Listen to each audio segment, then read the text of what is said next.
ये जो स्कॉर्पियो है वो लूट लेंगे और स्कॉर्पियो को फिर मॉडिफाई करके चलाएंगे। लेकिन जब उनके द्वारा हत्या की गई तो फिर बाद में और उनको एकाएक दिखा कि उसमें जीपीएस भी लगा हुआ है, तो पहले उन्होंने जीपीएस को खोल के फेंक दिया। फिर बाद में एक और जीपीएस उन्हें दिखा तो वो थोड़ा पैनिकी हो गए और वो फिर आ करके पैनाल में वो गाड़ी को छोड़ दिया।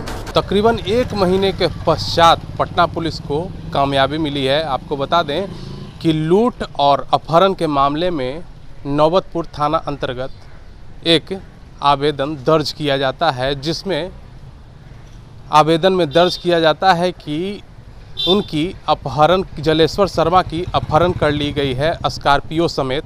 जब इसकी सूचना पुलिस को लिखित शिकायत मिलती है, जिसके पश्चात पुलिस इसकी कार्रवाई में जुट जाती है, जिसके पश्चात पटना पुलिस को जानकारी मिलती है कि जलेश्वर शर्मा की हत्या कर दी गई है। हत्या के बाद आपको बता दें कि जो जलेश्वर शर्मा का स्कॉर्पियो था, उस स्कॉर्पियो के बेचने के फिराक में अपराधी जुटे हुए थे। आपको बता दें जो तीनों अपराधी पटना पुलिस ने धर दबोचा है और तीनों अपराधी एक ही परिवार से बिलोंग करते हैं। और यहाँ पर पश्चिमी एसपी राजेश कुमार क्या कुछ जानकारी दे रहे हैं, जरा देखें। सर क्या मामला है सर? दिनांक 20/8/23 को नौबतपुर थाने में एक स्कॉर्पियो चालक थे और वो मालिक भी थे। उनका जो है अपहरण करने की सूचना जो है उनके परिजन द्वारा दी गई और उनका जो स्कॉर्पियो है वो पैनाल गांव जो बीटा थाने में पड़ता है वो पेट्रोल पंप के पास रिकवर किया गया। जो स्कॉर्पियो था उसमें ब्लड स्टेन्स थे और तत्काल ही जो है नौबतपुर थाने में अपहरण का जो है केस वो दर्ज किया गया।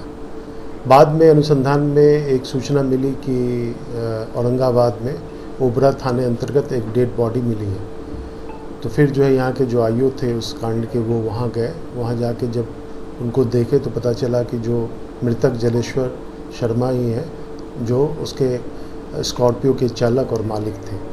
फिर जो है उसमें जो केस अनुसंधान में एक तो अपहरण का साथ साथ हत्या का भी केस रजिस्टर किया गया।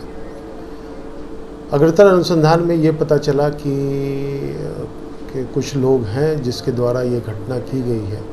उसमें से एक व्यक्ति धर्मेंद्र कुमार, उसे पकड़ा गया और पकड़कर जब उससे पूछताछ की गई तो उसके द्वारा बताया गया कि वो और उसके साथ 3 और उसके सहकर्मी थे, जिनके द्वारा स्कॉर्पियो लूटने के ख्याल से जलेश्वर शर्मा को जो है पहले ये लोग रोहतास ले गए और रोहतास से जब वो वापस आ रहे थे तो उनके द्वारा हत्या कर दी गई। इसमें जो मृतक का जो मोबाइल है वो उनके कन्फेशन के आधार पे जो है उनके घर से यानी जो अक्यूज्ड के घर से बरामद किया गया है।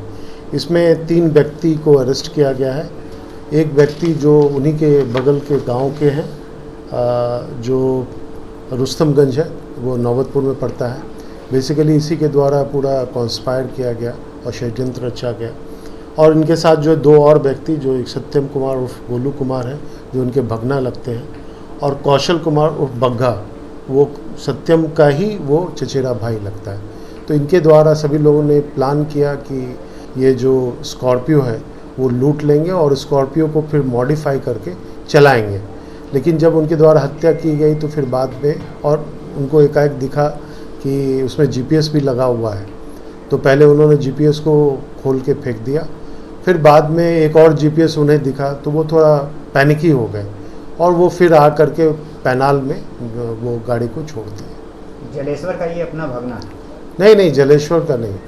जो धर्मेंद्र है, जो एक्यूज्ड है, जो गिरफ्तार किया गया, ये सभी लोग एक दूसरे से जुड़े हुए हैं। 3 लोग जो गिरफ्तार हुए हैं, तो एक मामा है जो धर्मेंद्र नाम है जिसका, जो जहाँ की जलेश्वर है उन्हीं के घर के बगल में रुस्तमगंज पड़ता है, वहाँ के रहने वाले हैं ये धर्मेंद्र। और ये बाकी 2 लोग जो है वो मनेर थाना अंतर्गत। पहले इनसे चिन्हित करके इनको स्कॉर्पियो लूटा गया क्या? एक्चुअली इन लोगों ने ये प्लान किया था कि ये बूढ़े से थे तो इनको लगा कि ये इजी टारगेट है, तो इनको पहले अपने भगना से इसने ये करवाया कि हमको जाना है बहन को लाने के लिए। तो सबसे पहले अरवल ले गए, फिर अरवल के बाद ये बोले क्या कि रोहतास में एक मंदिर है, वहाँ चलिए, वहाँ पे हम लोग नहाएंगे धोएंगे, पूजा पाठ करेंगे फिर लौटेंगे। ग्राहक क्योंकि बन गए। इसमें हाँ पहले ग्राहक बना के लगे, लेकिन फिर उसमें क्या था कि धर्मेंद्र उसके घर के क्या नहीं उनके गांव के बगल का ही था, तो उसके द्वारा जो इजीली ये कॉन्स्पायर किया गया। गिरफ्तार अपराधियों ने क्या कुछ बताया है कि वो लूट के बाद इस स्कॉर्पियो को कहाँ ठिकाने लगाते थे और कितने में बेचा करते? नहीं, ये फर्स्ट टाइम इनका ऑफेंस था और इनका ये था बेसिकली इसमें जो भी लोग हैं सभी ड्राइवर हैं। जो धर्मेंद्र है वो ड्राइविंग का काम करता है, 4 चक्का गाड़ी चलाता है, तो इसके दिमाग में ये था कि हम जो स्कॉर्पियो को यानी लूट लेंगे और उसको मॉडिफाई कर देंगे, उसका engine number chassis number change करके हम खुद चलाएंगे। आपराधिक इतिहास भी है। आपराधिक इतिहास नहीं है, अभी तक नहीं है।